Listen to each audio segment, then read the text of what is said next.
Marvel memang sedang mendominasi dunia perfilman, namun film Marvel berikut ini malah gagal total hingga rugi besar. Film Marvel, khususnya yang berada di naungan Marvel Cinematic Universe atau MCU, tidak bisa dipungkiri telah menguasai dunia perfilman selama 11 tahun belakangan ini. Saking tingginya minat penonton, tidak sedikit yang sukses besar secara pendapatan, bahkan ada beberapa judul yang berhasil menembus pendapatan hingga 1 miliar dolar. Namun, sebelum adanya MCU, minat penonton terhadap film Marvel bisa dibilang tidak sebanyak sekarang ini. Jauh sebelum MCU berdiri, Hollywood sudah cukup banyak merilis film Marvel. Sayangnya, kebanyakan dari film tersebut kurang disambut dengan baik oleh penonton, bahkan berakhir gagal di tangga box office. Nah, film Marvel apa saja yang kurang laku dan gagal masuk jajaran box office? Tapi sebelumnya jangan lupa untuk subscribe, like, dan komen di channel ini supaya kami makin semangat bikin video buat kalian. Yuk simak deretan film Marvel berikut ini.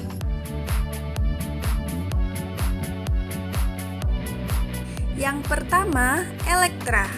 Elektra akhirnya muncul live action di film Daredevil. Walau dapat banyak kritikan, Daredevil masih terbilang sukses secara pendapatan.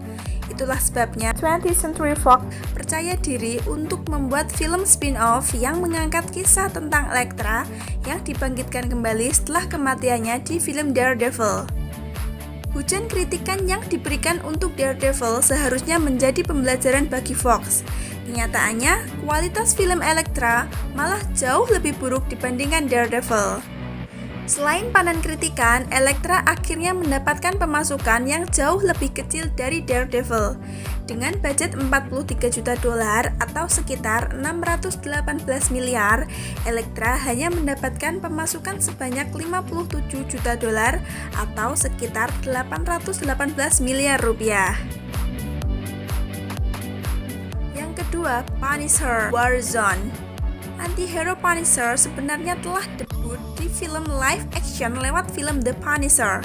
Lionsgate awalnya ingin membuat sequel film tersebut, namun pada akhirnya memutuskan untuk mereboot kisah Punisher dengan merilis film yang berjudul Punisher Warzone. Namun, saat proses produksi Punisher Warzone, sutradara Lexi Alexander ternyata memiliki perbedaan pandangan kreatif dengan Lionsgate. Perselisihan antara Alexander dan Lionsgate akhirnya mempengaruhi kualitas film ini. Awalnya juga direncanakan tampil dengan nuansa yang lebih gelap dari film sebelumnya. Alhasil, Punisher Warzone jadi rugi besar dengan pendapatan 10,2 juta dolar atau sekitar 140 juta miliar rupiah dari budget 35 juta dolar atau sekitar 503 miliar rupiah. Yang ketiga, Fantastic Four. Fantastic Four: Rise of the Silver Surfer mendapatkan penilaian yang kurang positif. Alhasil, Fox memutuskan untuk mereboot film Fantastic Four dan merilisnya pada 2015. Proses pengembangan film reboot Fantastic Four sejak 2009. Bahkan setelah merekrut sutradara Josh Trank pada 2012. Dengan proses pengembangan yang memakan waktu lama, film reboot Fantastic Four seharusnya bisa lebih baik kan? Kenyataannya, film reboot ini malah mendapatkan lebih banyak kritikan dari dua film Fantastic Four sebelumnya. Trank mengalami perselisihan dengan Fox saat penggarapan film ini. Ditambah lagi, penggemar dibuat kecewa karena Human Torch diperankan oleh aktor berkulit hitam. Kekacauan proses produksi dan kekecewaan penggemar akhirnya membuat film ini jadi kurang diminati.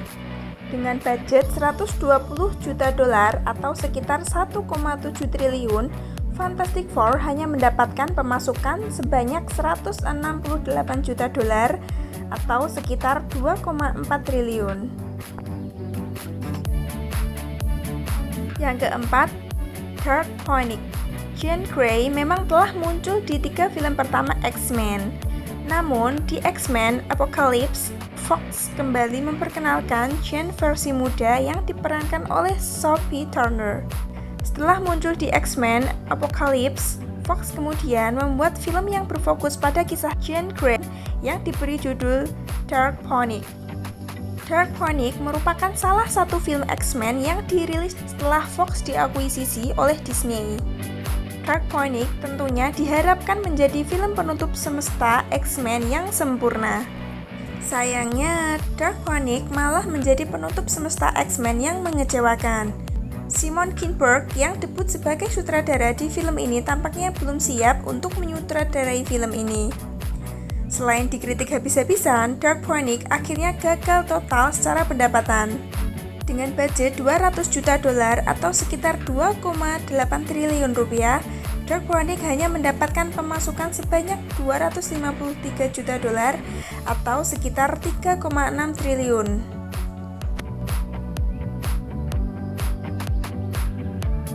Yang kelima, The New Mutants. Selain Dark Phoenix, film ini juga jadi film X-Men yang dirilis setelah Fox diakuisisi oleh Disney. Dibandingkan Dark Phoenix, film ini punya nasib yang lebih apes lagi. Awalnya direncanakan rilis pada April 2018. Namun, penayangannya ditunda berkali-kali hingga akhirnya Disney nekat merilis film ini saat bioskop baru dibuka kembali di tengah pandemi. Akibat perilisannya berulang kali ditunda, penggemar jadi kehilangan minat untuk menonton. Ditambah lagi, masih banyak orang yang ragu pergi ke bioskop di tengah pandemi saat film dirilis. Dengan budget 80 juta dolar atau sekitar 1,1 triliun rupiah, film ini merugi besar dengan hanya mendapatkan pemasukan sebanyak 47 juta dolar atau sekitar 675 miliar rupiah. Itulah deretan film Marvel yang kurang laku saat dirilis dan gagal jadi film box office. Di antara kelima film tadi, manakah yang telah kalian tonton dan sebenarnya cukup kalian sukai? Tuliskan di kolom komentar ya. Terima kasih sudah nonton videonya. Sampai jumpa di video selanjutnya. Bye-bye.